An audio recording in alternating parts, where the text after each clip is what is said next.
नमस्कार दोस्तों, आपका हमारे YouTube चैनल समाजशास्त्र एक सरल रूप में पर हार्दिक स्वागत है। दोस्तों, अब तक हम सामाजिक प्रक्रिया के अंतर्गत सामाजिक प्रक्रिया का इंट्रोडक्टरी पार्ट तथा सहयोगी सामाजिक प्रक्रिया में सहयोग, समायोजन तथा आत्मसातीकरण को कवर कर चुके हैं। दोस्तों, आज हम एकीकरण या इंटीग्रेशन सब टॉपिक को कवर कर रहे हैं, जो कि एक प्रकार का सहयोगी सामाजिक प्रक्रिया है। अगर हमारा प्रयास आपको अच्छा लगता है तो प्लीज़ वीडियो को लाइक करें, चैनल को सब्सक्राइब करें तथा और लोगों तक पहुंचाने में हमारी मदद करें। आज का हमारा टॉपिक है एकीकरण। एकीकरण का अर्थ एक रूपता या होमोजेनिटी नहीं है, अर्थात सभी अंग एक जैसे कार्य नहीं करते, बल्कि एकीकरण का तात्पर्य संगठन से है। एक अन्य शब्दों में सभी अलग अलग इकाइयों में किसी लक्ष्य को लेकर एकता पाई जाती है। एकीकरण एक सहयोगी सामाजिक प्रक्रिया यानी एसोसिएटिव सोशल प्रोसेस है।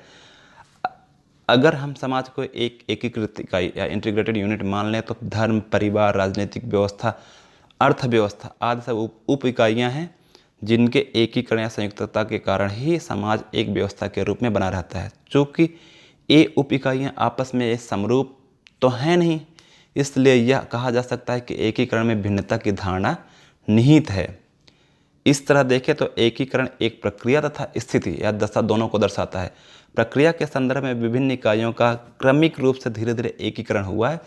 अब जब ये इकाइयाँ एकीकृत होकर व्यवस्था को बनाए रख रही हैं तो यह स्थिति बरकरार रहनी चाहिए। अगर यह स्थिति या संतुलन की बरकरार नहीं रहेगी तो समाज में विघटन प्रारंभ हो जाएगा। एकीकरण को विभिन्न प्रजातियों द्वारा सामाजिक, आर्थिक, राजनीतिक रूप से एक दूसरे के निकट आने की प्रक्रिया के रूप में जाना जाता है। आत्मसात में जहाँ दो असमान समूह एक समान हो जाते हैं, उनमें भिन्नता समाप्त हो जाती है। वहीं एकीकरण में भिन्न भिन्न समूह अपना स्वतंत्र अस्तित्व बनाए रखते हुए सामान्य लक्ष्यों की प्राप्ति के लिए मिलकर कार्य करते हैं। एकीकरण में स्वतंत्र अस्तित्व बनाए रखना अनिवार्य है। यहाँ एकीकरण का तात्पर्य उन बंधनों से है जो एक समाज के सदस्यों को एक सूत्र में पिरोते हैं, अर्थात जो उन्हें एक दूसरे से संबद्ध होने की दिशा में आगे बढ़ाते हैं। प्रत्येक समाज में एकीकरण की प्रक्रिया पाई जाती है, अंतर सिर्फ मात्रा को लेकर है। किसी समाज में एकीकरण की मात्रा अधिक होती है तो किसी समाज में कम।